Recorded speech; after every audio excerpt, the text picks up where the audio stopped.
In this video, I'm going to tell you the biggest mistake teenagers do when it comes to fat loss. Before you get into a calorie deficit and decide to lose fat, you need to consider that losing fat has a lot of downsides and has a lot of effects on you, and you need to consider it before you do it at a specific time. You should realize when your body is at a low body fat percentage, your focus is much worse, your energy levels are very low, and you're just not going to feel the best overall. So what's the biggest mistake you should be avoiding? The biggest mistake is that you lose fat at the wrong time. If you start losing fat during the beginning of your semester or the beginning of school, where you need to be very focused for your classes and your lectures, you're going to hinder how much information you absorb every single day. And this is related to my story on how it affected me when it came to going to uni every single day and attending lectures during a calorie deficit. And especially if you cut during the winter, where your body tends to want to consume way more calories because it's always contracting, it's always generating heat throughout the day to stay warm, you're going to suffer more than you would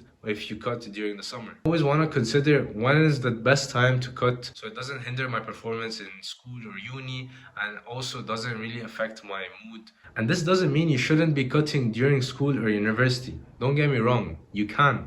But timing is key. So the best time I found to be very helpful for me to start my cut towards the end of university or towards the end of school.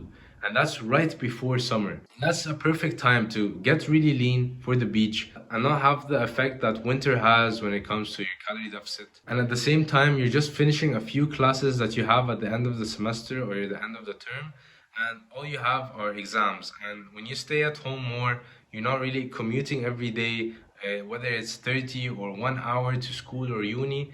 It's much easier for you to handle being in a calorie deficit for most of the week. And then cuts are usually 3 to 4 months long, so you're gonna probably target for May or April, depending on when your exams are going to be. And if you're not going to have exams at all and you are that young that you don't have the important exams at the end, then it can also apply to you that towards the end of school or uni, having that cut right before summer so you can handle it much better and avoid all of the stress factors that can be there is probably one of the best ideas for you to apply. Other than that, trying to experience cut for yourself and doing it midst of your educational semester, I wouldn't tell you not to do it if you want to try and see it for yourself, but that's just advice that I would like to give.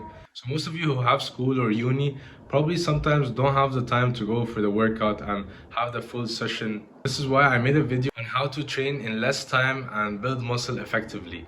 And of course, these methods aren't supposed to be used all the time, but it will help to consistently go to the gym and work out when you don't have the time to. And drop a comment if this video helped you in any way, and if it did, make sure to leave a thumbs up and subscribe for the channel. It really supports the channel, and I hope that you get more videos like these.